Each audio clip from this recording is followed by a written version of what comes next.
sure that most of you know who's going to take the presentation here. By looking at the audience, I know there is a lot of you. You have came especially to meet and understand from Sharik. So let me do my duty, even though you all know Sharik very well. So Sharik is the founder and CEO of MarketFeed. It's a popular investment platform. He have 1.4 million subscribers on YouTube. I don't think he need too much of introduction, that will be boring. Sharik, the stage is all yours. We are hitting the hard trick.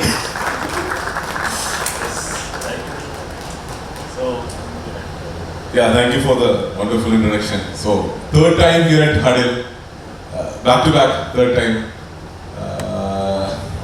So I always ask this when I'm here, like, how many non-Malayalis here? So it's just two hands here. So I think this time around I could do a bit more of Malayalam.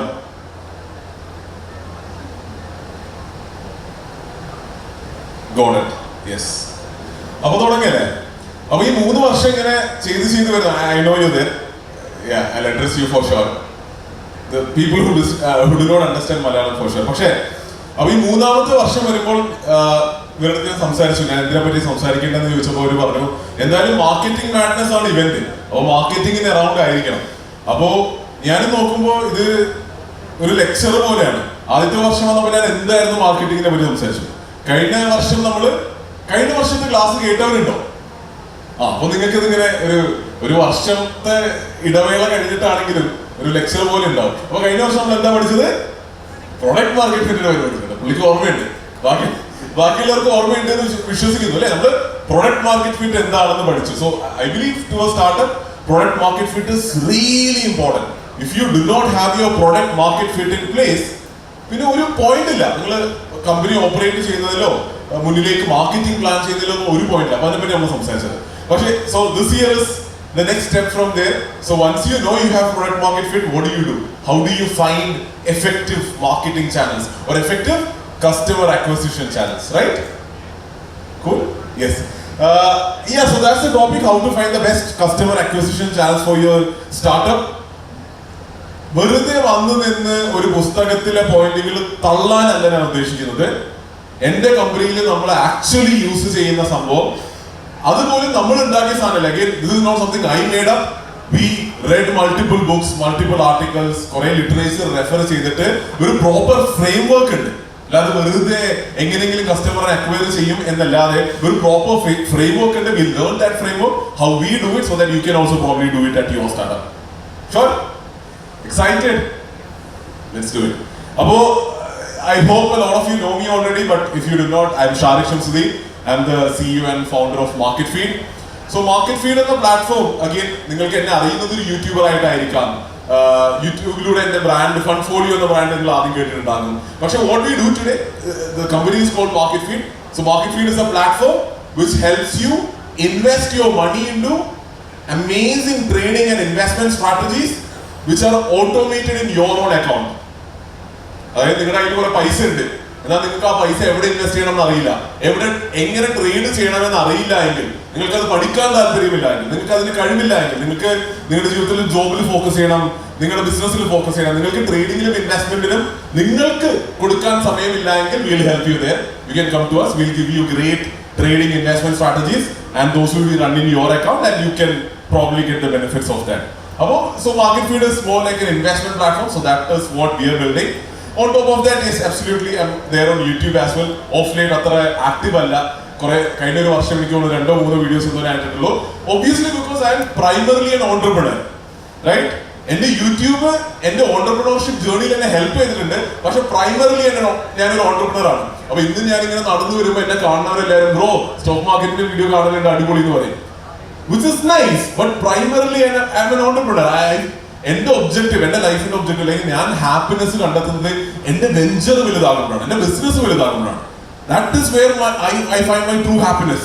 YouTube is just helping me do that. So അതുകൊണ്ടാണ് ഈ ഓഡിയൻസിനോട് എനിക്ക് primarily പറയുന്നത്, എനിക്ക് രാവിലെ മുതൽ വൈകിട്ട് വരെ സമയം ഉണ്ടെങ്കിൽ I will find more happiness and peace and fulfillment in running my business, planning for my business, taking it somewhere rather than doing videos on YouTube, which I'll definitely do, but again, giving some clarity there. But yeah, that's what I do. പക്ഷേ ഞാൻ ആലോചിച്ചു, നമ്മൾ മാർക്കറ്റിങ്ങിനെ പറ്റി സംസാരിക്കുമ്പോൾ again നിങ്ങൾ കാണുന്നത് യൂട്യൂബാണ്. എന്റെ ബിസിനസ്സിനെ പറ്റി എത്രമാത്രം ഇൻഫർമേഷൻ നിങ്ങൾക്ക് ഉണ്ടെന്ന് എനിക്കറിയില്ല. So when I am here on the stage talking about marketing, your question can be like what have I done in marketing to talk about this event, right? അപ്പോ ഞാനെപ്പോഴും പറയും സ്റ്റാർട്ടപ്പ് അതൊരു ചോദ്യമാണ്, നമുക്ക് അതിലേക്ക് കടക്കാം. ബേസിക്കലി ഒരു സ്റ്റാർട്ടപ്പിന് ഒരു മെട്രിക് ഉണ്ടാകണം, ആ മെട്രിക് ഗ്രോ ചെയ്തുകൊണ്ടിരിക്കണം അല്ലേ? So we at market feed are primary metric, നമ്മൾ ഗ്രോ ചെയ്യാൻ ആഗ്രഹിക്കുന്ന നമ്പർ എന്ന് പറയുന്നത് അസറ്റ് അണ്ടർ മാനേജ്മെന്റ് ആണ് അല്ലെ? ഒരു ഇൻവെസ്റ്റ്മെന്റ് കമ്പനിയെ സംബന്ധിച്ചിടത്തോളം അസറ്റ് അണ്ടർ മാനേജ്മെന്റ് എന്ന് വെച്ചാൽ എന്താ? നമ്മുടെ യൂസേഴ്സ് നമ്മുടെ ട്രേഡിംഗ് സ്ട്രാറ്റജീസിലേക്ക് ഇൻവെസ്റ്റ് ചെയ്തിരിക്കുന്ന പൈസ, റൈറ്റ്? അത് ഗ്രോ ചെയ്താൽ എന്റെ ബിസിനസ് ഗ്രോ ചെയ്തെന്ന് എനിക്ക് പറയാൻ പറ്റുമല്ലോ, asset under management. And since our inception, this is how we have been growing our asset under management, right? This is last 26 months and നോക്കുകയാണെങ്കിൽ ഇടയിൽ ഒരു 2 മാസത്തെ ഡിപ്പ് വന്നിട്ടുണ്ട്. But otherwise we been growing consistently. ഒരു compounded monthly growth rate എടുത്ത് നോക്കുകയാണെങ്കിൽ we been growing at around 22% compounded monthly growth rate. നമ്മുടെ primary മെട്രിക്കിനെ നമ്മളെ ആവറേജ് മന്ത്ലി നിയർ 20% ഗ്രോ ചെയ്തുകൊണ്ടിരുന്നുണ്ട് ഫോർ ദ ലാസ്റ്റ് 26 months. ഞാൻ പറയാം. അപ്പോൾ my point being, so this is what we have been doing. We are growing this as a metric and this is what you have to do as a startup. You have to grow your primary metric and that is where you need to acquire customers, അല്ലേ? Market ചെയ്യുക, effectively market ചെയ്യുക, right കസ്റ്റമേഴ്സിനെ acquire ചെയ്യുക, അവർ retain ചെയ്യുക. Acquire ചെയ്തുകൊണ്ട് മാത്രം, അതാണ് കഴിഞ്ഞ വർഷത്തെ session was all about retention and thereby product market fit. പക്ഷേ അപ്പോൾ റൈറ്റ് ഓഡിയൻസിനെ അക്വയർ ചെയ്യുക, അവർക്ക് വാല്യൂ കൊടുക്കുക, അവരെ റീറ്റെയിൻ ചെയ്യുക, റൈറ്റ്?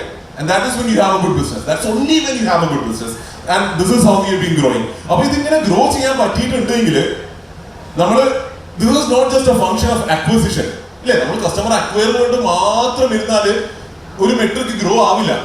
അതിനോടൊപ്പം റീറ്റെയിൻ കൂടി ചെയ്യണം. അപ്പോൾ കസ്റ്റമറെ അക്വയർ ചെയ്യണം, റീറ്റെയിൻ ചെയ്യണം, എക്സിസ്റ്റിംഗ് യൂസേഴ്സും ഫണ്ട് ആഡ് ചെയ്യണം. And that's the whole point, right? So yeah, so this is what we've been doing. So this is where I think I have some right to talk about marketing and customer acquisition, right? So let's definitely get into that. അപ്പോൾ എല്ലാ വർഷത്തെ പോലെയും 1-2 basic ചോദ്യങ്ങൾ വെച്ചിട്ടാണ് എനിക്ക് ഇത്തവണയും തുടങ്ങാൻ ആഗ്രഹം. ഞാൻ എല്ലാ വർഷവും ചോദിക്കുന്ന ചോദ്യങ്ങളാണ്.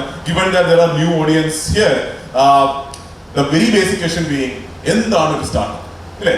നമ്മൾ ഹഡിൽ എന്ന കേരളത്തിന്റെ ഏറ്റവും വലിയ സ്റ്റാർട്ടപ്പ് ഇവന്റിൽ നിൽക്കുകയാണ്. അപ്പോ എല്ലാവരും സ്റ്റാർട്ടപ്പ് എന്ന് സംസാരിച്ചുകൊണ്ടിരിക്കുകയാണ്. ആരെടുത്ത് ചോദിച്ചാലും ഞാനൊരു സ്റ്റാർട്ടപ്പ് ഫൗണ്ടർ ആണെന്നാ പറയുന്നത്. എന്നാൽ അപ്പോ it's very baffling to know how many people are not really clear about what a startup is. അപ്പോൾ നമുക്കിത് കുറച്ച് ഇന്ററാക്റ്റീവ് ആയിട്ട് വെക്കാം. എന്താണ് സ്റ്റാർട്ടപ്പ് എന്ന് ആർക്ക് പറയാം? കഴിഞ്ഞ ഒന്ന് അറ്റൻഡ് ചെയ്തവര് ഉത്തരം പറഞ്ഞ് പറയരുത് എന്നാണ് ഞാൻ പറഞ്ഞത്, റൈറ്റ്? എന്താണ് സ്റ്റാർട്ടപ്പ്? മൈക്ക് കൊടുക്കണമെങ്കിൽ കൊടുക്കാം, ബട്ട് യെസ്, ഒരാളെങ്കിലും ഒരു 100 പേര് ഇരിക്കുന്നതല്ലേ, ഗ്രാബ് ദ ഓപ്പർച്യൂണിറ്റി. നമ്മൾ സ്റ്റാർട്ടപ്പ് ഫെസ്റ്റിവലിൽ ഇരിക്കുകയാണ്. I am sure a lot of your startup founders. May be നമുക്ക് ആ ഒരു കൗണ്ട് ആദ്യം എടുക്കാം. എത്ര പേര് ഇവിടെ സ്റ്റാർട്ടപ്പ് ഫൗണ്ടേഴ്സ് ആണ്? റൈറ്റ്. ഇനി നമുക്ക് സ്റ്റേജ് വെച്ചിട്ട്, അതായത് നിങ്ങളുടെ സ്റ്റാർട്ടപ്പിന്റെ സ്റ്റേജ് വെച്ചിട്ട് നിങ്ങളൊന്ന് മനസ്സിലാക്കാം. എത്ര പേര് ഐഡിയേഷൻ സ്റ്റേജിലാണ്? അതായത് ഐഡിയ ചിന്തിക്കുന്നുള്ളൂ, തുടങ്ങിയിട്ടില്ല. ഓക്കെ. എത്ര പേര് ഐഡിയ കഴിഞ്ഞ് ഇങ്ങനെ ഇംപ്ലിമെന്റ് ചെയ്ത് ലൈക്ക് ദ ഫസ്റ്റ് MVP, അല്ലേ, ടെസ്റ്റ് ചെയ്തോണ്ടിരിക്കുക, testing the waters on off a stage. Interesting. എത്ര പേര് ചെറിയ രീതിയിൽ പ്രൊഡക്റ്റ് മാർക്കറ്റ് ഫിറ്റ് കിട്ടി അല്ലെങ്കിൽ ഗ്രോ ചെയ്ത് തുടങ്ങുന്നു എന്ന് തോന്നുന്നു? വളരെ വളരെ റൈറ്റ് ബാലൻസ് ഉള്ള ഒരു റൂമാണ്. എനിവേസ് നമുക്ക് ചോദ്യത്തിലേക്ക് തിരിച്ചു പോകാം. എന്താണ് ഒരു സ്റ്റാർട്ടപ്പ്?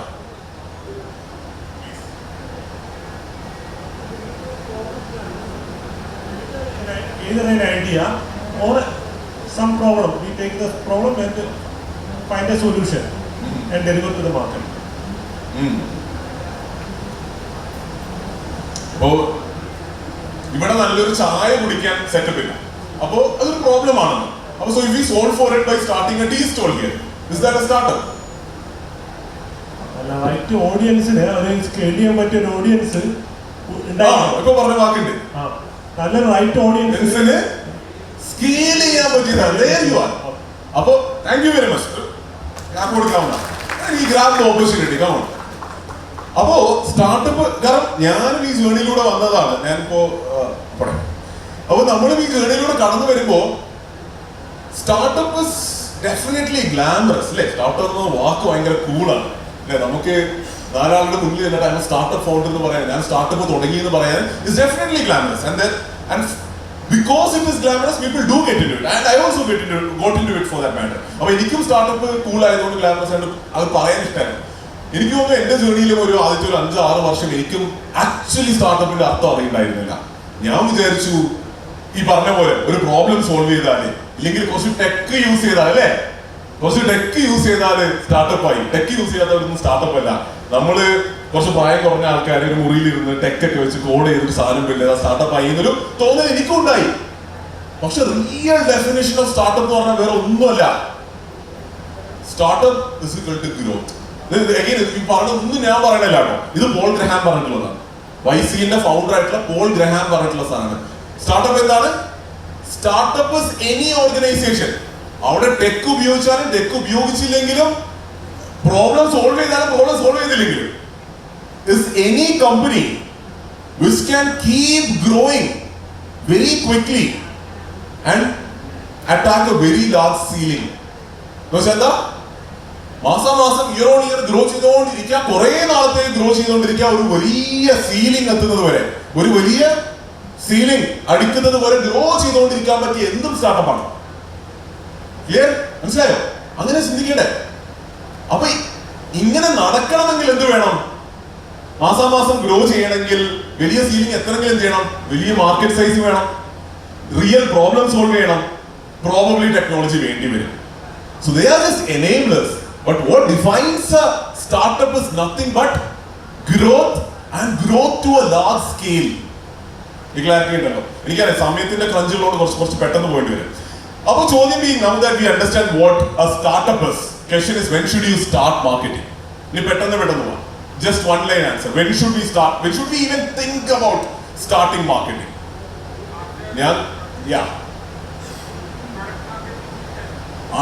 കഴിഞ്ഞ വർഷത്തെ ക്ലാസ് അറ്റൻഡ് ചെയ്ത ആരും എന്താ പറയാ? After product market fit. എത്ര പേർക്ക് അത് മനസ്സിലായിട്ടുണ്ട്? പ്രൊഡക്റ്റ് മാർക്കറ്റ് ഫിറ്റ് കിട്ടിയതിനു ശേഷം മാത്രമേ മാർക്കറ്റിംഗ് തുടങ്ങാൻ പാടുള്ളൂ. അതായത് ഞാൻ കാണും ഫൗണ്ടേഴ്സ് എല്ലാവരും ഒരു ഐഡിയ ആയി, എന്തോ ഒരു സാധനമൊക്കെ സെറ്റപ്പ് ആക്കിയിട്ടുണ്ട്, നമുക്ക് മാർക്കറ്റിംഗ് തുടങ്ങണം, ആൾക്കാർ സംസാരിക്കണം, പൈസ ചെലവാക്കണം. Very wrong Notion.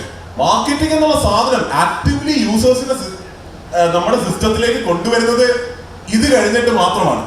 Only when your product is good. അതിനാണ് പുള്ളി ടെക്നിക്കലി പ്രൊഡക്റ്റ് മാർക്കറ്റ് ഫിറ്റ് എന്ന് പറഞ്ഞത്. നമ്മുടെ പ്രൊഡക്റ്റ് നല്ലതാണെന്നുള്ള വാലിഡേഷൻ കിട്ടിയതിന് ശേഷം മാത്രമേ അതിലേക്ക് ആളെ വിളിച്ച് കയറ്റാൻ പാടുള്ളൂ. ഇല്ലേ? നമ്മൾ റെസ്റ്റോറന്റാ തുടങ്ങിയതെന്ന് വിചാരിച്ചു നോക്കിയേ. റെസ്റ്റോറന്റിൽ മനോഹരമായ ഭക്ഷണം, അതിലേറെ മനോഹരമായ സർവീസ് എല്ലാം ഉറപ്പുണ്ടെങ്കിൽ അല്ലേ നമ്മൾ വാതിൽ തുറന്നിട്ട് ആൾക്കാരടുത്ത് വരൂ കഴിക്കൂ എന്ന് പറയുള്ളൂ. അതുപോലെയാണ് നമ്മുടെ പ്രൊഡക്റ്റും നല്ലതാണെന്ന് നമുക്ക് ആദ്യം ഉറപ്പ് വരണം. അപ്പൊ അതെങ്ങനെ ഉറപ്പിക്കും? How do you know your product is good? അവിടെയാണ് പുള്ളി നേരത്തെ പറഞ്ഞൊരു ടെക്നിക്കൽ ടേം വരുന്നത്, പ്രൊഡക്റ്റ് മാർക്കറ്റ് ഫിറ്റ്. അപ്പൊ ഇത് എനിക്കറിയാം ഒരു ജാർഗൺ ആണ്, ഒരു ടെക്നിക്കൽ ടേം ആണ്, കേട്ടിട്ട് പേടിക്കേണ്ട ആവശ്യമൊന്നുമില്ല. പ്രൊഡക്റ്റ് മാർക്കറ്റ് ഫിറ്റ് എന്ന് പറയുന്നത് is proof that your users love your product, not like your product, they love your product. നിങ്ങളുടെ പ്രൊഡക്റ്റ് കാര്യമായിട്ട് ഇഷ്ടപ്പെട്ടു, അതിനെ ഇഷ്ടപ്പെട്ട് ഉപയോഗിക്കും എന്ന് ഉറപ്പുള്ളതിനെയാണ്, ആ സ്റ്റേറ്റിനെയാണ് നമ്മൾ പ്രൊഡക്റ്റ് മാർക്കറ്റ് ഫിറ്റ് എന്ന് വിളിക്കുക. അപ്പോ അതിന്റെ കുറച്ച് മാർക്കേഴ്സ് ആണ് ഞാൻ വളരെ പെട്ടെന്ന് മനസ്സിലാക്കാൻ വേണ്ടിയിട്ട്. നിങ്ങളുടെ പ്രൊഡക്റ്റിന് നല്ല റിട്ടൻഷൻ ഉണ്ട് എങ്കിൽ അത് പ്രൊഡക്റ്റ് മാർക്കറ്റ് ഫിറ്റിന്റെ ഒരു ഇൻഡിക്കേഷൻ ആണ് അല്ലെ? റിട്ടൻഷന്റെ അർത്ഥം അറിയോ? റിട്ടൻഷൻ, ഒരു ആള് നിങ്ങളുടെ പ്രൊഡക്റ്റ് യൂസ് ചെയ്ത് 5 ദിവസം കഴിഞ്ഞും 50 ദിവസം കഴിഞ്ഞും 500 ദിവസം കഴിഞ്ഞും നിങ്ങളുടെ പ്രൊഡക്റ്റ് യൂസ് ചെയ്തുകൊണ്ടിരിക്കുകയാണ്. He is retained in your product. Why is he even retained? പുള്ളി എന്തിനാ 500 ദിവസം കഴിഞ്ഞിട്ട് ഉപയോഗിക്കണേ? എന്തുകൊണ്ടാ? പുള്ളിക്ക് ഇഷ്ടപ്പെട്ടു പ്രൊഡക്റ്റ്. അപ്പൊ ചോദ്യം എന്താ? നമ്മുടെ പ്രൊഡക്റ്റ് ആൾക്കാർ ഇഷ്ടപ്പെട്ടോ എന്ന് മനസ്സിലാണോ? എങ്ങനെ മനസ്സിലാക്കും? റിട്ടൻഷൻ ട്രാക്ക് ചെയ്യാം. So high retention, high NPS. NPS is nothing but net promoter score, right? അപ്പൊ NPS ഓ റേറ്റിംഗോ, നമ്മുടെ പ്രൊഡക്റ്റ് റേറ്റിംഗ്സും റിവ്യൂസും ഒക്കെ നമ്മൾ കളക്ട് ചെയ്യുന്നുണ്ടെങ്കിൽ അത് ഒരു മാർക്കറാണ്. നല്ല റേറ്റിംഗ് വരുന്നുണ്ട്, നല്ല റിവ്യൂ വരുന്നുണ്ടെങ്കിൽ നമുക്ക് മനസ്സിലാകും അല്ലെ, നമ്മുടെ പ്രോഡക്റ്റ് ആൾക്കാർക്ക് ഇഷ്ടപ്പെട്ടിട്ടുണ്ട്. അതുപോലെ high word of mouth and organic reference. നമ്മൾ ആദ്യം ഒരു 10 പേരെ കൊണ്ടുവന്ന് നമ്മുടെ പ്രോഡക്റ്റ് കൊടുത്തു. നമ്മൾ നോക്കുമ്പോൾ 2 മാസം കഴിഞ്ഞ് 10 പേരിൽ 8 പേര് അത് ഉപയോഗിക്കുന്നുണ്ട്. പിന്നെ നമ്മൾ നോക്കുമ്പോൾ ഈ 8 പേരിൽ 5 പേര് അവരുടെ കൂട്ടുകാരെ കൊണ്ടുവന്നു നല്ലതാണെന്ന് പറഞ്ഞിട്ട്. എന്താണ് ഇതിനെ ഇൻഡിക്കേറ്റ് ചെയ്യുന്നത്? ഇവർക്ക് പ്രൊഡക്റ്റ് ഇഷ്ടപ്പെടുന്നുണ്ട്, ഇവരുടെ ഫ്രണ്ട്സിന്റെ അടുത്ത് പറഞ്ഞപ്പോൾ അവർക്ക് പ്രൊഡക്റ്റ് ഇഷ്ടപ്പെടുന്നുണ്ട്. അപ്പൊ ഓർഗാനിക് റെഫറലും വേർഡ് ഓഫ് മൗത്തും ഒക്കെ നടക്കുന്നുണ്ട്. വെച്ചസ് ഇതെല്ലാം മാർക്കേഴ്സ് ആണ് പ്രൊഡക്റ്റ് മാർക്കറ്റ് ഫിറ്റ്. അപ്പൊ നമ്മുടെ പോയിന്റ് എന്താ? ഇതെല്ലാം കിട്ടിയതിന് ശേഷം മാർക്കറ്റിംഗിലേക്ക് ഇറങ്ങിയാൽ മതി. ഇതെല്ലാം അച്ചീവ് ആയി എന്ന് സ്റ്റാറ്റിസ്റ്റിക്കലി പ്രൂവ് ചെയ്യാൻ പറ്റും, നമ്പർ വെച്ച് പ്രൂവ് ചെയ്യാൻ പറ്റും ഏതൊരു ബിസിനസ്സിനും, മെട്രിക്സ് വെച്ച് പ്രൂവ് ചെയ്യാൻ പറ്റും ഏതൊരു ബിസിനസ്സിനും. ഈ ഒരു സ്റ്റേജ് അച്ചീവ് ആയതിനു ശേഷം മാത്രം മാർക്കറ്റിംഗിലേക്ക് 1 രൂപ ഇറക്കിയാൽ മതി. പക്ഷെ ഇതല്ല നടക്കുന്നത് എന്നുള്ളതാണ് യാഥാർത്ഥ്യം. അപ്പൊ നമുക്ക് ആ ഒരു വിഷയത്തിലേക്ക് വരാം. അപ്പൊ ഇതാണ് നമ്മുടെ ചോദ്യം, how to find the best customer acquisition channel. അപ്പൊ ഞാൻ ഇത്ര നേരം ഒരു ചെറിയൊരു ഇൻട്രൊഡക്ഷൻ തന്നതാണ്. എന്തിനാ ഇൻട്രൊഡക്ഷൻ തന്നെ? ഒന്ന്, എന്താണ് സ്റ്റാർട്ടപ്പ് എന്നുള്ള ക്ലാരിറ്റി നമുക്ക് ആവശ്യമുണ്ട്, ശരിയല്ലേ? ഒന്ന്, എന്താണ് സ്റ്റാർട്ടപ്പ് എന്ന് മനസ്സിലാക്കണം. 2, എപ്പോഴാണ് സ്റ്റാർട്ടപ്പ് അക്വിസിഷൻ തുടങ്ങേണ്ടത്, എപ്പോഴാണ് സ്റ്റാർട്ടപ്പ് മാർക്കറ്റിംഗ് തുടങ്ങേണ്ടത്. ആ ക്ലാരിറ്റി ഇല്ലാതെ എങ്ങനെ മാർക്കറ്റ് ചെയ്യണമെന്ന് പഠിക്കുന്നതിൽ പോയിട്ടുണ്ടോ? ഇല്ല. So that's why we took some time and understood what a startup is and when should a startup even consider marketing. Product market fit കിട്ടിയിട്ടില്ലെങ്കിൽ വെറുതെ പൈസ ചെലവാക്കി കുറെ ആൾക്കാരെ കൊണ്ടുവരണ്ട. മേ ബി ടെസ്റ്റ് ഓഡിയൻസിനെ അക്വയർ ചെയ്തോ, which is a completely different case.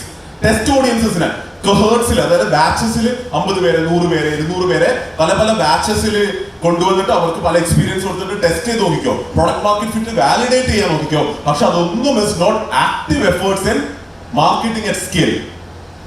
അപ്പൊ ഇത്രയും കേട്ടിട്ട് നിങ്ങൾക്ക് എത്ര പേർക്ക് തോന്നുന്നുണ്ട് നിങ്ങൾക്ക് പ്രൊഡക്റ്റ് മാർക്കറ്റ് ഫിറ്റ് കിട്ടി എന്ന് തോന്നുന്ന എത്ര പേരുണ്ട്? ബ്യൂട്ടിഫുൾ. അപ്പൊ ബാക്കി ഉള്ളത് പ്രൊഡക്റ്റ് മാർക്കറ്റ് ഫിറ്റ് കിട്ടിയവർക്ക് ഐ എം ഷുവർ ഞാൻ മുന്നിലേക്ക് പറയുന്നത് കുറച്ചെങ്കിലും വാല്യൂ ആഡ് ചെയ്യും. ബാക്കിയുള്ളവർക്ക് ഇതൊരു എന്താ പറയാ, ഭാവിയിൽ നിങ്ങൾക്ക് ആവശ്യമുള്ള ഒരു സാധനമായിട്ട് മാത്രം എടുക്കുക. ഇത് കേട്ടിട്ട് ഇപ്പൊ തന്നെ നിങ്ങൾ ചെയ്യേണ്ട ഒരു സാധനം അല്ല എന്നുള്ളൊരു ക്ലാരിറ്റി തന്നിട്ട് നമുക്ക് മുന്നിലേക്ക് പോകാം. So question B, how to find the best customer acquisition channels for your start. Sorry, അതൊരു ചോദ്യത്തിന്റെ ഉത്തരമായിരുന്നു, അനിമേഷൻ വർക്കായില്ല. ഇപ്പോ മാർക്കറ്റിംഗ് ചെയ്യാൻ എത്ര പേരുണ്ട്? കുറച്ചും കൂടെ അധികം പേരുണ്ട്. നല്ല എങ്ങനെയാണ് നിങ്ങൾ ഇന്ന് നിങ്ങളുടെ ബിസിനസ്സിന് വർക്ക് ആകുമെന്ന് നിങ്ങൾക്ക് തോന്നുന്ന, കാരണം അക്വിസിഷൻ ചാനൽസ് എന്താണെന്ന് മനസ്സിലാവുന്നുണ്ടല്ലോ അല്ലെ? പല പല പല അക്വിസിഷൻ ചാനൽസ് അവൈലബിൾ ആണ്. അക്വിസിഷൻ ചാനൽസ് കണ്ടുപിടിക്കാനാണ് നമ്മുടെ ലക്ഷ്യം. പല ചാനൽസ് ഉണ്ട്. എന്താണ് ഏറ്റവും ഫേമസ്? എന്താ? പെർഫോമൻസ് മാർക്കറ്റിംഗ് അല്ലെ? പെർഫോമൻസ് മാർക്കറ്റിംഗ് ഉണ്ട്, SEO ഉണ്ട്, SEM ഉണ്ട്, ഇൻഫ്ലുവൻസർ മാർക്കറ്റിംഗ് ഉണ്ട്, ബാനർ ആഡ്സ് ഉണ്ട്, ഹോർഡിങ്സ് ഉണ്ട്, TV ആഡ് ഉണ്ട്, മീഡിയ ഉണ്ട്, പറഞ്ഞോ കുറെ അധികമുണ്ട്. ഇതെല്ലാം അക്വിസിഷൻ ചാനൽസ്. അപ്പൊ ഇന്നിപ്പോ കൈപൊക്കിയല്ലോ, നിങ്ങൾ പലരും മാർക്കറ്റിംഗ് ചെയ്യുന്നുണ്ട് എന്ന് കൈപൊക്കിയല്ലോ. അപ്പോ എല്ലാ ബിസിനസ്സുകൾക്കും ഒരേ അക്വിസിഷൻ ചാനലുകളായിരിക്കും വർക്ക് ആവുക? ഒരിക്കലുമല്ല. അപ്പൊ നിങ്ങളുടെ ബിസിനസ്സിന് ശരിയായ അക്വിസിഷൻ ചാനൽ നിങ്ങൾ എങ്ങനെയാ കണ്ടുപിടിക്കുന്നത്? ആരെങ്കിലും പറയും? Yes, full of എന്തൂസിയാസം.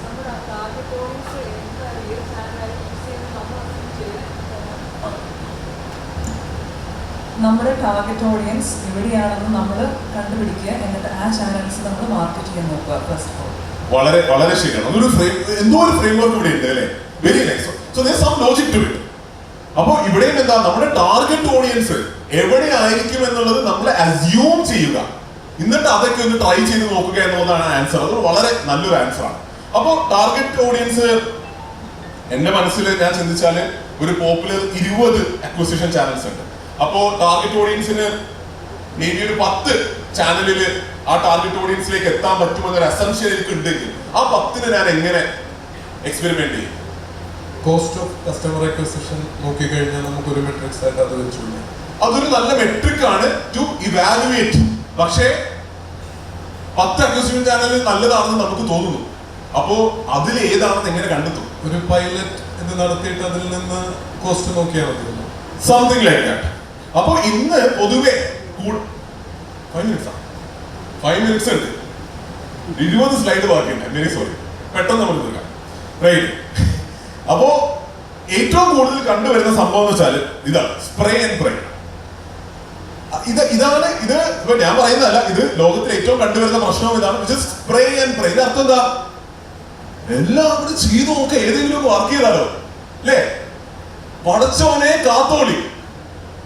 ശരിയല്ലേ? ഐ ആം ഷുവർ നിങ്ങൾ ചെയ്തിട്ടുണ്ടാവും. ഞാനൊക്കെ എന്റെ ഫസ്റ്റ് സ്റ്റാർട്ടപ്പ് തുടങ്ങിയപ്പോൾ ഞാൻ രാവിലെ എണീക്കും 4 മണിക്ക് ന്യൂസ് പേപ്പറിന്റെ അകത്ത് പാംഫ്ലെറ്റ് ഇട്ട് നോക്കാം, ആൾക്കാരുടെ വീട്ടിൽ പോയി സംസാരിച്ച് നോക്കാം, പിന്നെ ആൾക്കാരെ വിട്ടിട്ട് ഡോർ ടു ഡോർ പറഞ്ഞു നോക്കാം. എന്താ ഗ്രോസറി ഡെലിവറി സ്റ്റാർട്ടപ്പാ, അപ്പൊ അതല്ലേ കറക്റ്റ്. എന്നിട്ട് അപ്പാർട്ട്മെന്റ് താഴെ നിങ്ങൾക്ക് നോക്കാം, ഏതെങ്കിലും വർക്ക് ചെയ്താലോ. Spray and pray will not work. Spray and pray will not work അല്ല, might work, but it's not effective അല്ലേ. പടച്ചോനെ കാത്തോളി എന്ന് പറഞ്ഞിട്ട് നമുക്ക് ഓപ്പറേറ്റ് ചെയ്യാൻ നിന്നാല് സ്റ്റാർട്ടപ്പ് ഒന്നാമതേ 99% സ്റ്റാർട്ടപ്സ് ഫെയിൽ ചെയ്യണ ലോകമാണ്. അപ്പോൾ we have to do whatever it takes to increase our probability to win. So there has to be a scientific process to it, right? അപ്പൊ സ്പ്രേ ആൻഡ് പ്രേ എന്ന് പറയുന്നതാണ് a method of trying many different things randomly in the hopes that one of them will work. അപ്പൊ അതെന്തായാലും നടക്കില്ല. അപ്പൊ ഒരു scientific method വേണം. അവിടെയാണ് നമുക്ക് ഇത് നേരത്തെ പറഞ്ഞ പോലെ പ്രൊഡക്റ്റ് മാർക്കറ്റ് ഫിറ്റ് കിട്ടുന്നത് വരെ ഈ ഒരു സയന്റിഫിക് പ്രോസസ്സിന്റെ ആവശ്യമില്ല. പ്രൊഡക്റ്റ് മാർക്കറ്റ് ഫിറ്റ് കിട്ടുന്നത് വരെ കൂട്ടുകാരനെ വിളിച്ചോ നാട്ടുകാരനെ വിളിച്ചോ എങ്ങനെയെങ്കിലും ആളെ വിളിച്ചിട്ട് ടെസ്റ്റ് ഓഡിയൻസസിനെ ക്രിയേറ്റ് ചെയ്തിട്ട് PLF വാലിഡേറ്റ് ചെയ്യും. When you want to grow minimum 20% month on month, that is where you'll have to kind of start scientifically acquiring customers. Scientifically, ഒരു framework ഉണ്ട് which is called the bullseye framework, right? Again, ഞാൻ കണ്ടുപിടിച്ച framework അല്ല, ഇതൊരു globally recognised ആയിട്ടുള്ള framework ആണ്. നമ്മളും market ഫീൽഡിൽ ഈ ഫ്രെയിംവർക്ക് യൂസ് ചെയ്തിട്ടാണ് അക്വിസിഷൻ ചാനൽസ് കണ്ടെത്തിയിട്ടുള്ളത്. അഗൈൻ ഈ ബുക്കിൽ നിന്നാണ് mostly really nice read. If you want to read and get better at acquisition, this book can definitely help. Traction, a startup guide to getting customers. അപ്പോൾ ഈ ബുക്കിൽ പറയുന്ന സംഭവമാണ് ഈ bullseye framework. Because we are running short of time, bullseye ഫ്രെയിംവർക്കിന്റെ ഓരോ സ്റ്റെപ്പിലേക്ക് പെട്ടെന്ന് പോകണമെന്നുണ്ടായി, but I don't think will be able to do that in depth. പക്ഷെ ഇതാണ് ബുൾസൈ ഫ്രെയിംവർക്ക് പറയുന്നത്. നിങ്ങൾ നേരത്തെ പറഞ്ഞ ഉത്തരങ്ങൾ തന്നെയാണ്, പക്ഷെ അതിന് കുറച്ചുകൂടി വളരെ വ്യക്തമായ വെൽ ഡിഫൈൻഡ് ബൗണ്ടറീസ് കൊണ്ടുവരുന്നു, അത്രേ ഉള്ളൂ. ഐഡിയ സെയിം തന്നെയാണ്. നല്ല ചാനൽസ് ഐഡന്റിഫൈ ചെയ്യുക, അതിനെ ടെസ്റ്റ് ചെയ്യുക, വാലിഡേറ്റ് ചെയ്യുക, ഉറപ്പിക്കുക. പക്ഷെ അതിന് കുറച്ചുകൂടി ഒരു സ്ട്രക്ചർ കൊണ്ടുവരും. I'm just stating the obvious. The book is also stating the obvious, but it is bringing some more structure and a framework to the obvious. അപ്പോൾ ഫ്രെയിംവർക്ക് ഉണ്ടാകുമ്പോൾ വർക്ക് ചെയ്യാൻ ഭയങ്കര എളുപ്പമാണല്ലേ. അപ്പോൾ ജസ്റ്റ് എ ഫ്രെയിംവർക്ക്. അപ്പോൾ framework മനസ്സിലാക്കാനാണെങ്കിൽ ഏറ്റവും ആദ്യം ഹാവ് എ ട്രാക്ഷൻ ഗോൾ. അതായത് ഏത് ഗോളിലേക്കാണ് നമ്മൾ വർക്ക് ചെയ്യുന്നതെന്ന് അറിയാതെ നമുക്ക് എങ്ങനെ പാത്ത് കണ്ടെത്താൻ പറ്റും? നമ്മുടെ അക്വിസിഷൻ ചാനൽ നമ്മുടെ ഒരു പാത്ത് അല്ലേ. Path to reach somewhere, path to getting something. നമ്മൾ എവിടേക്ക്, നമ്മുടെ ഡെസ്റ്റിനേഷൻ അറിയാതെ നമ്മൾ എങ്ങനെ പാത്ത് ഡിസൈഡ് ചെയ്യും? അതാണ് അപ്പൊ ആദ്യം ഗോൾ ഡിഫൈൻ ചെയ്യാന്ന് പറയുന്നത്. രണ്ടാമത് ഡിഫൈൻ ദ കൺസ്ട്രെയിൻസ്. പുള്ളി പറഞ്ഞതുപോലെ ഇപ്പൊ ഓരോ സ്റ്റാർട്ടപ്പിനും അവരുടെ ജീവിതം വെച്ച്, അവരുടെ സ്റ്റാർട്ടപ്പിന്റെ സ്റ്റേജ് വെച്ച്, അവരുടെ സബ്ജക്റ്റീവ് ആയിട്ടുള്ള പൊസിഷൻ വെച്ച് പല കൺസ്ട്രെയിൻസ് ഉണ്ടാവും. കൂടുതൽ പേർക്കും കോസ്റ്റ് ആയിരിക്കും കൺസ്ട്രെയിൻസ്, ചിലർക്ക് സമയമായിരിക്കും കൺസ്ട്രെയിൻസ്, ചിലർക്ക് പറയും നമുക്ക് ബിസിനസ് ക്ലയൻസ് മാത്രം മതി, ടൈപ്പ് ഓഫ് കസ്റ്റമേഴ്സ് കൺസ്ട്രെയിൻഡ് ആയി. അപ്പൊ ആ കൺസ്ട്രെയിൻറ്റ് മനസ്സിലാക്കുക. പിന്നെ ബ്രെയിൻ സ്റ്റോം ചെയ്യുക, റാങ്ക് ചെയ്യുക, test and validate, focus on what works. Basically നിങ്ങൾ നേരത്തെ പറയണം. അപ്പോൾ പെട്ടെന്ന് പോകാനാണെങ്കിൽ നമുക്ക് ഓരോരോ പോയിന്റിലൂടെ പെട്ടെന്ന് പോയാൽ കാര്യം കുറച്ചും കൂടി പെട്ടെന്ന് മനസ്സിലാകുമെന്ന് ഞാൻ വിശ്വസിക്കുന്നു. അപ്പൊ ആദ്യം ട്രാക്ഷൻ ഗോൾ ഡിഫൈൻ ചെയ്യാം. So you should always have a traction goal you are working towards. നേരത്തെ പറഞ്ഞ പോലെ അപ്പൊ നിങ്ങളുടെ സ്റ്റേജ് അനുസരിച്ചിട്ട് it could be hey I want to reach 1000 paying customers. So ഇവിടെ മൂവിങ് ദ നീഡിൽ വളരെ ഇമ്പോർട്ടന്റ് ആയിട്ടുള്ള ഒരു കോൺസെപ്റ്റ് ഉണ്ട്. നേരത്തെ ഞാൻ എന്റെ ഗ്രാഫ് കാണിച്ചൂലേ. അപ്പൊ നമ്മുടെ ഇന്ന് മാർക്കറ്റ് ഫീൽഡിന്റെ അസറ്റ് അണ്ടർ മാനേജ്മെന്റ് ഇന്ന് 312 കോടി രൂപയാണ്. ഇന്ന് എന്റെ കമ്പനിക്ക് മൂവിങ് ദ നീഡിൽ എന്ന് പറഞ്ഞാൽ ഇതിന്റെ ഒരു 20% മാസം ഗ്രോ ചെയ്യണ്ടേ, റൈറ്റ്? അപ്പൊ ഒരു എത്ര ഗ്രോ ചെയ്യണം എനിക്ക്? 10, 20, 30 കോടി ഇന്ന് മാസം അക്വയർ ചെയ്താലേ it will move the needle for me. പക്ഷെ 2 വർഷം പഴയ എനിക്ക് മാസം 1 കോടി രൂപ അക്വയർ ചെയ്താലും it was moving the needle for me. It is a concept of moving the needle. അപ്പൊ ഒരു സ്റ്റാർട്ടപ്പിന്റെ ഒരു കമ്പനിയുടെ സ്റ്റേജ് വെച്ചിട്ട് you will know I wouldn't know, നിങ്ങൾക്കറിയാം what will move the needle for you. അപ്പൊ that is what your traction goal is.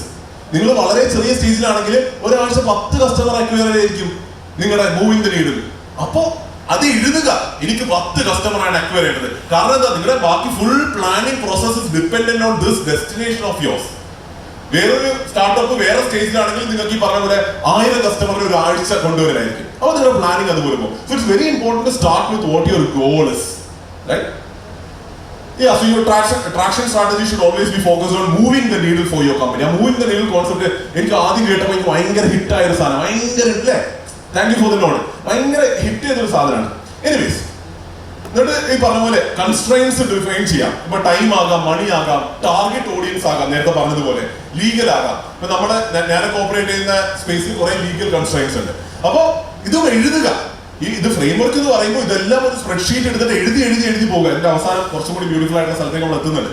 അപ്പോൾ ഇത് എഴുതി പോകുമ്പോൾ അത്രയും ക്ലാരിറ്റി നമുക്ക് കിട്ടി. ആ ഒരു ഫ്രെയിംവർക്കിന് അകത്ത് നമ്മൾ ഓപ്പറേറ്റ് ചെയ്യുമ്പോൾ വളരെ രസകരമായിട്ട് ഇത് നിങ്ങളൊരു 2 ദിവസത്തെ എക്സസൈസ്, ഐ വുഡ് സേ ഒരു 5-10 മണിക്കൂർ, 10-15 മണിക്കൂർ നിങ്ങൾ ഫൗണ്ടിങ് ടീം എല്ലാവരും വരുന്നുണ്ട്. ഞാൻ ഇന്ന് പറയുന്ന ഈ ഒരു ഫ്രെയിംവർക്ക് ഒരു ആക്ടിവിറ്റി ആയിട്ട് ചെയ്താൽ നിങ്ങളൊരു ബ്യൂട്ടിഫുൾ സ്ഥലത്തെത്തും. Trust me on this. Okay, അപ്പൊ നിങ്ങൾ അടുത്ത് എന്ത് എഴുതി? കൺസ്ട്രെയിൻസ് എഴുതി. ഇത് ഓരോ സ്റ്റാർട്ടപ്സിനും വേറെ വേറെ ആയിരിക്കും. ചില സ്റ്റാർട്ടപ്പ് പറയും പൈസ ഉണ്ടെങ്കിൽ പറയും നമുക്ക് ഇത്രയും ബേൺ ചെയ്യാൻ നമ്മൾ റെഡിയാണ്. ചിലർ പറയും നമുക്ക് അധികം പൈസ ചെലവാക്കാൻ പറ്റില്ല. So I hope you get the point. Next one me, ഇതാണ് ഏറ്റവും, ഇതാണ് നിങ്ങളൊരു ടീമായിട്ട് ഇരുന്ന് ചെയ്യേണ്ട, ഞാൻ എൻജോയ് ചെയ്തൊരു പ്രോസസ്സാണ്. അതായത് നാട്ടിൽ അവൈലബിൾ ആയിട്ടുള്ള എല്ലാ അക്വിസിഷൻ ചാനൽസിനെയും പറ്റി ഭ്രാന്തമായിട്ട് ബ്രെയിൻ സ്റ്റോം ചെയ്യുക വിത്തൗട്ട് എനി ബയസ്. കാരണം എന്താ വെച്ചാൽ ഏതൊരു സ്റ്റാർട്ടപ്പ് ഫൗണ്ടർ ആണെങ്കിലും ആരാണെങ്കിലും നമ്മുടെ ജീവിതത്തിൽ നിന്ന് ഇതുവരെ കിട്ടിയ ഒരു ബയസ് നമ്മുടെ അകത്തുണ്ടാവും, ഇല്ലേ? ഇപ്പൊ നേരത്തെ നിങ്ങളുടെ അടുത്ത് ചോദിച്ചാൽ തന്നെ നിങ്ങൾ നിങ്ങളുടെ ബിസിനസിനെ മനസ്സിലാക്കി, മാർക്കറ്റിനെ മനസ്സിലാക്കി അസ്യൂം ചെയ്തുകൊണ്ട് പറയും ഇന്ന ചാനൽ വർക്ക് ചെയ്യുന്ന ഒരു answer already top of the മൈൻഡിലുണ്ട്. ആ ആൻസർ മറക്ക്. എന്നിട്ട് ഇതാ ബുക്ക് പറയുന്നത്, ഞാൻ പറയുന്നില്ല, ഇതൊരു 19 ചാനലുണ്ട്. ഈ 19 ചാനലിന് ഓരോ ചാനലായിട്ട് എടുക്കാം. ആദ്യം വൈറൽ മാർക്കറ്റിംഗ്, എന്നിട്ട് 1 മണിക്കൂർ ബാക്കി ലോകത്തിലുള്ളതെല്ലാം മറന്നിട്ട് വൈറൽ മാർക്കറ്റിംഗ് ഉപയോഗിച്ച് എന്റെ കമ്പനീനെ എങ്ങനെ ഗ്രോ ചെയ്യാമെന്നുള്ളത് നിങ്ങൾ ഫൗണ്ടേഴ്സോ അല്ലെങ്കിൽ നിങ്ങളുടെ ഗ്രോത്ത് ടീമോ എന്നിട്ട് ബ്രെയിൻ സ്റ്റോം ചെയ്യും. ഭ്രാന്തമായ ഐഡിയാസ് വരും. Trust me on it. ഇപ്പൊ നമ്മളൊക്കെ ഇരുന്നപ്പോ ഇതില് എഞ്ചിനീയറിംഗ് ആസ് മാർക്കറ്റിംഗ് വളരെ ഇൻട്രസ്റ്റിംഗ് ആയിട്ടുള്ള ഒരു സംഭവമാണ്. Viral marketing. അപ്പൊ നമ്മളിരുന്ന് 1 മണിക്കൂർ ചർച്ച ചെയ്തു. നമ്മള് ബാംഗ്ലൂരിലാണ് നമ്മുടെ ഓഫീസ് ഉള്ളത്, HSR ആണുള്ളത്. അപ്പൊ വൈറൽ മാർക്കറ്റിംഗ് എന്ന് പറഞ്ഞാൽ വൈറാലിറ്റി കൊണ്ടുവരിക എന്നുള്ളതാണ്. അപ്പൊ നമ്മൾ നോക്കുമ്പോൾ HSR അറിയില്ല, കുറച്ച് പേർക്ക് അറിയാനില്ല. HSR എന്ന് പറയുമ്പോൾ ഞങ്ങളുടെ ടാർഗറ്റ് ഓഡിയൻസ് എന്ന് പറയുന്നത് ഒരു 20 ലക്ഷത്തിന് മുകളിൽ സാലറി ഉള്ളവരാണ് എന്റെ കമ്പനിയുടെ, നമ്മുടെ പ്രൊഡക്റ്റിന്റെ ടാർഗറ്റ് ഓഡിയൻസ്. അപ്പൊ HSRൽ കുറെ അതുപോലെ ആൾക്കാരുണ്ട്. അപ്പൊ നമുക്കറിയാം HSR എന്ന സ്ഥലം, ബാംഗ്ലൂരിലെ സ്ഥലം, നമ്മുടെ ടാർഗറ്റ് ഓഡിയൻസിനെ കൊണ്ട് നിറഞ്ഞ സ്ഥലമാണ്. അപ്പൊ നമ്മൾ 1 മണിക്കൂർ ഇരുന്ന് നമുക്ക് വൈറൽ മാർക്കറ്റിംഗ് ചിന്തിക്കണം. അപ്പൊ ഒരിക്കലും ചിന്തിക്കാത്ത ഐഡിയകൾ വന്നു. ഞങ്ങൾ വിചാരിച്ചു ഒരു ദിവസം രാത്രി ഞങ്ങൾ ടീമിൽ 50 പേരും ഇറങ്ങിയിട്ട് എല്ലാവരും ഒരു 100-200 പോസ്റ്ററുമായിട്ട് HSR ഫ്ലഡ് ചെയ്യാം പോസ്റ്റേഴ്സുമായിട്ട്. മനസ്സിലായോ? അടുത്ത ദിവസം രാവിലെ ആൾക്കാർ ഇറങ്ങുമ്പോൾ, വീട്ടിൽ നിന്ന് പുറത്തിറങ്ങുമ്പോൾ ചവിട്ടുന്നത് നമ്മുടെ പോസ്റ്ററിലായിരിക്കണം. ഫ്ലഡ്, ലിറ്ററലി ഫ്ലഡ് ചെയ്യാം. അപ്പൊ എന്ത് സംഭവിക്കട്ടെ? ആൾക്കാർ കാണുന്നതല്ല വിഷയം, നാഷണൽ മീഡിയ അല്ല ഇന്റർനാഷണൽ മീഡിയ ചർച്ച ചെയ്യാം. ഈ ഐഡിയ എവിടുന്നാ വന്നേ? 1 മണിക്കൂർ ഞങ്ങൾ എല്ലാവരും ഇരുന്നിട്ട് പഠിച്ചോനെ വൈറൽ മാർക്കറ്റിംഗ് വെച്ച് എന്ത് ചെയ്യുന്നു വെറുതെ ചിന്തിച്ചു. ഞാനിത് നല്ല ഐഡിയ എന്ന് പറയല്ലേ, ഞങ്ങൾ ഒരിക്കലും ചെയ്തിട്ടില്ല, ചെയ്യില്ല. My point being, ഈ 19 ചാനലിലും do this for your company, which you otherwise will never do. Now you force, because now there is a framework to do it, forcefully make yourself do that. മനസ്സിലായോ? ഇപ്പോ ഈ 19 channel അറിയില്ല എങ്കിൽ ഈ book, ഈ സാധനമല്ലോ traction is freely available online, freely available ആണ്. വാങ്ങാനും വലിയ കോസ്റ്റ് ഇല്ല, പക്ഷെ ഫ്രീലി ഓപ്പൺ സോഴ്സ് അവൈലബിൾ ആണ്. അപ്പൊ ഡൗൺലോഡ് ചെയ്ത് എല്ലാവർക്കും വായിക്കാം. അപ്പൊ ഈ പറയുന്ന 19 ചാനലിനെ പറ്റി നിങ്ങൾക്ക് ചിന്തിക്കാൻ അറിയില്ല എങ്കിൽ ഒരു 2-3 പേജ് എല്ലാ ചാനലിനെ പറ്റി എഴുതിയിട്ടുണ്ട്. അപ്പൊ ആദ്യം പുസ്തകം എല്ലാവർക്കും വായിക്കാം. അപ്പൊ എല്ലാ ചാനലും എന്താണെന്നും എങ്ങനെ ചിന്തിക്കണം എന്ന് മനസ്സിലാവും. എന്നിട്ട് ഒബ്ജക്റ്റീവ്ലി എല്ലാ ബയസുകളും പറഞ്ഞിട്ട് നിങ്ങളുടെ ജീവിതത്തിൽ ഇനി വർക്ക് ചെയ്യിക്കാൻ ആകെ കോണ്ടന്റ് മാർക്കറ്റിംഗേ ഉള്ളൂ എങ്കിൽ എങ്ങനെ ചെയ്യും എന്നുള്ളത് 1 മണിക്കൂർ ബ്രെയിൻ സ്റ്റോം ചെയ്യും. അങ്ങനെ എല്ലാം ബ്രെയിൻ സ്റ്റോം ചെയ്യും. I hope you're getting the point. അപ്പൊ അങ്ങനെ ബയസ് ഇല്ലാതെ ചിന്തിക്കുമ്പോൾ maybe you will find something. അപ്പൊ വെറുതെ ചർച്ച ചെയ്യൽ മാത്രമല്ല, ചർച്ച ചെയ്തിട്ട് ഈ ഒരു 10 പാരാമീറ്റേഴ്സിൽ ഓരോ വരുന്ന ഐഡിയക്കും സ്കോർ കൊടുക്കാം. ലോ, ഹൈ, മീഡിയം എന്നുള്ള സ്കോർ കൊടുക്കുക. ഏതൊക്കെയാ parameters? How probable does it seam that this idea could work? അല്ലെ, ചിലപ്പോ നമ്മൾ ഗ്രൂപ്പായിട്ട് ചർച്ച ചെയ്യുമ്പോൾ ആരെങ്കിലും ഒക്കെ ഏതെങ്കിലും ഭ്രാന്തമായ ഐഡിയ പറയും, ചിലതൊന്നും വർക്കേ ചെയ്യില്ല. അപ്പൊ അത് ലോ ആയിരിക്കും. ഇതിന് ടാർഗറ്റിംഗ്, ഇതിന് എത്രമാത്രം ടാർഗറ്റിംഗ് പോസിബിൾ ആണ്? HSRൽ പറഞ്ഞ സാധനത്തിന് ടാർഗറ്റിംഗ് ലോ ആണ്, അല്ലെ? ഞാൻ പോസ്റ്റർ കൊണ്ട് ഫ്ലഡ് ചെയ്യാന്ന് പറയുന്നതിന് ടാർഗറ്റിംഗ് കുറവാണ്, അതിന്റെ കോസ്റ്റ് മീഡിയം ആയിരിക്കും, അതിന് ഇൻപുട്ട് ടൈം കുറവാണ്, അതിന്റെ ഔട്ട്പുട്ട് ടൈം കൂടുതലായിരിക്കാം. അപ്പൊ ഇങ്ങനെ ഇത് കുറച്ച് പാരാമീറ്റേഴ്സ് ആണ്. ഇതിന്റെ മുകളിൽ നിങ്ങൾക്ക് പാരാമീറ്റേഴ്സ് വേണമെങ്കിൽ ആഡും ചെയ്യാം. But point being brain Storm ചെയ്തിട്ട് ഐഡിയാസ് നിങ്ങളുടെ ഷീറ്റിൽ എഴുതുക. ഷീറ്റിന്റെ സൈഡിൽ കോളംസിൽ ഈ പാരാമീറ്റേഴ്സ് ഉണ്ടാകുക. ഓരോ പാരാമീറ്റേഴ്സിലും ഓരോ ഐഡിയക്കും സ്കോർ കൊടുക്കുക. ഓക്കെ, ഇതാണ് നമ്മുടെ ബുൾസൈ. ബുൾസൈ ഫ്രെയിംവർക്ക് എന്നാണല്ലോ നമ്മുടെ ഫ്രെയിംവർക്കിന്റെ പേര് തന്നെ, അല്ലെ? ഇത് ബുൾസൈ പോലെ അല്ലേ? അപ്പോ ഇത് 3 കോൺസെൻട്രിക് സർക്കിൾസ് ആണ്, അല്ലെ? അപ്പോ നമ്മുടെ എക്സർസൈസ് കഴിയുമ്പോൾ 15-20 മണിക്കൂർ ഇരുന്നിട്ട് നമ്മൾ ഫുൾ എക്സർസൈസ് ചെയ്തല്ലോ. ഐ ആം ഷുവർ 5-6 മണിക്കൂർ കഴിയുമ്പോൾ ബോറടിക്കുമ്പോൾ സ്പ്രെഡ് ഇറ്റ് അക്രോസ് ഡേയ്സ്, പല ദിവസങ്ങളിലായിട്ട് ഇരിക്കുക. അപ്പൊ അങ്ങനെ ചെയ്ത് കുറെ കഴിയുമ്പോൾ നമ്മൾക്ക് കുറെ ഐഡിയാസ് വരും. അതിന് നമ്മൾ നേരത്തെ സ്കോറിംഗ് കൊടുത്തിരുന്നു, അല്ലെ? നമ്മൾ നേരത്തെ പല പാരാമീറ്റേഴ്സിൽ റേറ്റിംഗ് കൊടുത്തിരുന്നു. ആ റേറ്റിംഗ് പ്രകാരം ഒരു ബുൾസൈ ഉണ്ടാക്കിയിട്ട് അല്ലെങ്കിൽ 3 കോൺസെൻട്രിക് സർക്കിൾസ് ഉണ്ടാക്കിയിട്ട് ആ ഐഡിയാസിനെ പ്ലേസ് ചെയ്യാം. ഏറ്റവും ഹൈയസ്റ്റ് റേറ്റിംഗ് കിട്ടിയ this is just a framework to do it. ഇങ്ങനെ തന്നെ ചെയ്യണമെന്നോ അല്ലെങ്കിൽ അടി കിട്ടുമെന്നോ അല്ല. ഇങ്ങനെ ചെയ്താൽ ഒരു ഫ്രെയിംവർക്ക് ഫോളോ ചെയ്യുമ്പോൾ it always has merit to it. അപ്പോ ഈ നടുക്കുള്ള സർക്കിളിൽ നിങ്ങളുടെ ഏറ്റവും ഹൈയസ്റ്റ് കോൺഫിഡൻസ് ഉള്ള 3 ഐഡിയാസ് കിട്ടും. കിട്ടുന്ന ഒരു അവസ്ഥയിലേക്ക് എത്തും, അല്ലെങ്കിൽ എത്തിക്കുക എന്നുള്ളതാണ് നിങ്ങളുടെ ലക്ഷ്യം. ശരിയല്ലേ? അപ്പോ നിങ്ങൾക്ക് എന്നും തിരിച്ചു പോയി നോക്കാൻ ഫുൾ പ്രൂഫ് ഉണ്ട്. അപ്പൊ ഈ 3 സാധനങ്ങൾ ഇവിടെ ഉണ്ട്. കുറച്ചും കൂടി ലെസ് പ്രോബബിൾ ആയിട്ടുള്ളത് ഈ ഒരു കോൺസെൻട്രിക് സർക്കിളിൽ വരുന്നു. ഏറ്റവും ലെസ് പ്രോബബിൾ ആയിട്ടുള്ളത് ഏറ്റവും പുറത്തുള്ള സർക്കിളിലായിരിക്കും വരുന്നത്. അപ്പോ ഇങ്ങനെ റാങ്ക് ചെയ്തതിന് ശേഷം നടുക്കുള്ളതിൽ ഒരു 3 എണ്ണമെങ്കിലും ഉണ്ടാകണം എന്നുള്ളതാണ് ഈ ബുക്ക് പറയുന്നത്. ഞാൻ പറയുന്നതല്ല, ബുക്ക് പറയുന്നത് 3 എണ്ണമെങ്കിലും വെക്ക്. So that you don't run the risk of experimenting less number of channels. 3 number of channels എങ്കിലും നടുക്കുള്ള സർക്കിളിൽ വെക്കുകയാണ് എങ്കിൽ ആ 3 ചാനൽസിനെ you can test and validate. You can run cheap tests on the minimum 3 traction channels in your inner circle. The goal of these tests is to validate or invalidate assumptions. അല്ലേ? നമ്മൾ അസംഷനിൽ തുടങ്ങിയത്. അപ്പൊ അസംഷനെ നമ്മൾ ഈ ഒരു പ്രോസസ്സിൽ നമ്മൾ വാലിഡേറ്റോ ഇൻവാലിഡേറ്റോ ചെയ്യണം. In testing, you are replacing your educated guesses with real answers. Correct CAC കിട്ടും, അല്ലെ? CAC എന്താണ്? CAC to LTV റേഷ്യോ എന്താണ്? ഈ ചാനലിലൂടെ വരുന്ന കസ്റ്റമേഴ്സിന് നമ്മൾ ഒറിജിനലി എസ്റ്റാബ്ലിഷ് ചെയ്ത PMF ഉണ്ടോ? സെയിം എമൗണ്ട് ഓഫ് റിട്ടൻഷൻ ഉണ്ടോ? ഇവരുടെ ലൈഫ് ടൈം വാല്യൂ സെയിം ആണോ? ഇവരുടെ റെഫറൽ ബാക്കിയുള്ളവർ റെഫർ ചെയ്ത പോലെ ഇവർ റെഫർ ചെയ്യുന്നുണ്ടോ? ഇവരുടെ quality you can compare with your originally proved audience, അല്ലെ? നമ്മൾ ഒറിജിനൽ ഓഡിയൻസ് ഉണ്ടായി. ആ ഓഡിയൻസിന്റെ ട്രേഡ്സുമായിട്ട് ഈ പുതിയ ചാനലിലൂടെ വരുന്ന ഓഡിയൻസിന്റെ ട്രേഡ്സിനെയും എക്കണോമിക്സിനെയും കമ്പയർ ചെയ്യുമ്പോൾ മനസ്സിലാവും, ആ കൊള്ളാം, നമ്മുടെ അസംഷൻസ് ഒക്കെ വർക്കായി, ഇതൊരു നല്ല ചാനലായി നമുക്ക് മനസ്സിലാവും, അല്ലെ? അപ്പൊ അതാണ് ടെസ്റ്റ് ആൻഡ് വാലിഡേറ്റിൽ ചെയ്യുക. ആൻഡ് 3 എണ്ണം ടെസ്റ്റ് ചെയ്യുമ്പോൾ ഹൈ ചാൻസ് അതിൽ 1-2 വർക്ക് ചെയ്യാൻ സാധ്യതയുണ്ട്. ഒന്നും വർക്ക് ചെയ്തില്ലെങ്കിൽ we go back to brainstorming, അല്ലെ? ഒന്നുകൂടി അറിയുമ്പോൾ, കാരണം നമ്മളിത് ചെയ്യുമ്പോൾ കുറെ എന്തൊക്കെയോ പഠിക്കും. ആ പഠിച്ച ന്യൂ ഇൻഫർമേഷൻ വെച്ചിട്ട് you brainstorm again. Once you brainstorm probably bullseye ഉണ്ടാക്കുമ്പോൾ നടുക്ക് വരുന്ന ഐഡിയാസ് വരെ ആയിരിക്കും. You test and validate again. അങ്ങനെ ടെസ്റ്റും വാലിഡേറ്റും ഒക്കെ ചെയ്തിട്ട് അവസാനം ഒരു 1-2 ചാനൽ കിട്ടുമ്പോൾ focus on it, go on it, kill it, you will do great. അപ്പോ പെട്ടെന്ന് നോക്കുമ്പോൾ നമ്മൾ പറഞ്ഞു വന്നത് ഇങ്ങനെയാണ്. ആദ്യം നമ്മുടെ ഗോൾ ഉണ്ടാകുക, ഗോള് എഴുതുക എന്നുള്ളതിൽ ഏറ്റവും ഇമ്പോർട്ടന്റ് കോൺസെപ്റ്റ് എന്താണ്? മൂവിങ് ദ നീഡിലിന്റെ കോൺസെപ്റ്റ്, അല്ലേ? നിങ്ങളുടെ സ്റ്റാർട്ടപ്പിന്റെ അവസ്ഥ വെച്ചിട്ട്, നിങ്ങളുടെ സ്റ്റേജ് വെച്ചിട്ട് you will know what will move the needle for you. അതായിരിക്കണം നിങ്ങളുടെ ഗോള്. ആ ഗോൾ എഴുതിയാലാണ് we can even plan for that goal. ആ ഗോൾ ക്ലിയർ ആയിരിക്കണം. അതിനുശേഷം കൺസ്ട്രെയിൻസ്, നമ്മുടെ പ്രാക്ടിക്കൽ കൺസ്ട്രെയിൻസും സംഭവങ്ങളും നമ്മൾ എഴുതി വെക്കണം. അതിനുശേഷം ബ്രെയിൻ സ്റ്റോം ചെയ്തിട്ട് ബയസ് ഇല്ലാതെ, ഒരു ബയസും ഇല്ലാതെ നിങ്ങളെ ഫോഴ്സ് ചെയ്തിട്ട് എല്ലാ ചാനൽസിനെയും പറ്റി നിങ്ങൾ ബ്രെയിൻ സ്റ്റോം ചെയ്യുക. അതിനുശേഷം അതിനെ റാങ്ക് ചെയ്യുക. റാങ്ക് ചെയ്തതിനു ശേഷം ടെസ്റ്റ് റൺ ചെയ്തിട്ട് വാലിഡേറ്റ് ചെയ്യുക. Eventually when you get something, focus on what work. So I hope I'm within കുറച്ചൊന്ന് എക്സ്റ്റെൻഡ് ആയെങ്കിലും. So that's it. അപ്പൊ നമ്മള് 3 വർഷത്തെ ഹഡിലിലൂടെ എന്തിന് മാർക്കറ്റിംഗ്, എന്താണ് പ്രൊഡക്റ്റ് മാർക്കറ്റ് ഫിറ്റ് എന്നും ഇന്ന് എങ്ങനെ ചാനൽസ് സെലക്ട് ചെയ്യാം എന്തും പഠിച്ചിട്ടുണ്ട്. ആൻഡ് കഴിഞ്ഞ വർഷത്തെ ഹഡിലിന്റെ ടോക്സ് എല്ലാം യൂട്യൂബിൽ അവൈലബിൾ ആണ്. So product market fit again കുറെ പേർക്ക് അതിനെപ്പറ്റി ഇൻഡെപ്ത് അണ്ടർസ്റ്റാൻഡിങ് ഇല്ല എന്ന് തോന്നി. അപ്പൊ ഒരു സ്റ്റാർട്ടപ്പ് ബിൽഡ് ചെയ്യുന്നുണ്ടെങ്കിൽ തീർച്ചയായിട്ടും വളരെ ശക്തമായി ആഴത്തിൽ അറിഞ്ഞിരിക്കേണ്ട ഒരു കോൺസെപ്റ്റ് ആണ് പ്രൊഡക്റ്റ് മാർക്കറ്റ് ഫിറ്റ് എന്നുള്ളത്. അപ്പോൾ കഴിഞ്ഞ വർഷത്തെ ഹഡിലിന്റെ ടോക്ക് യൂട്യൂബിൽ അവൈലബിൾ ആണ്. അപ്പോൾ തീർച്ചയായിട്ടും കാണാത്തവര് അറിയാത്തവരുണ്ടെങ്കിൽ അത് റെഫർ ചെയ്താൽ, അല്ലെങ്കിൽ ഓൺലൈൻ എന്ത് വേണമെങ്കിലും വായിച്ചാൽ മതി. പക്ഷേ പ്രൊഡക്റ്റ് മാർക്കറ്റ് ഫിറ്റ് അറിയാത്ത സ്റ്റാർട്ടപ്പ് ഫൗണ്ടർ അയ്യേ ചീത്ത കൊള്ളില്ല. ഓക്കെ, നമ്മള് വേറെ സ്റ്റാർട്ടർ ഓർഡറിന് അറിയുന്നത് കാണുമ്പോൾ ചോദിക്കാം നിങ്ങൾക്ക് പ്രോഡക്റ്റ് മാർക്കറ്റ് അറിയാം. Like my point being, why we make startup school? Why KSUM is doing all what it can do to bring startups to mainstream? I want to see all of us talking the language of product market fit and tracking retention and doing what is best for customers. അല്ലേ, അതാണ് എൻ്റെ point, right? So thank you very much.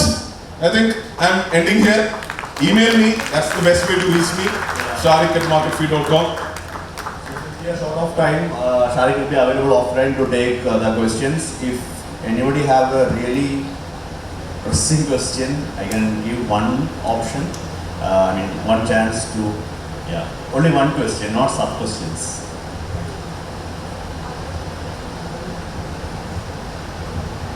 Hi, I came in a little late, but I saw the third thing that you written about brainstorming, and you said 19 points. Yeah. But I saw that you had demarked it into 2 sectors, where 1 to 9 and then 1 to 10. So I was curious. Could you just explain? I'm very sorry for that. That's just my presentation making limitations. I just couldn't number it properly. No problem. My bad. Yeah, great observation, by the way. Yeah, very curious mind. All right, great, Sharik. So as always, you did a great job. Would love to give you a short token of love from Kerala Startup Mission, and this is from our sponsor, Myopi.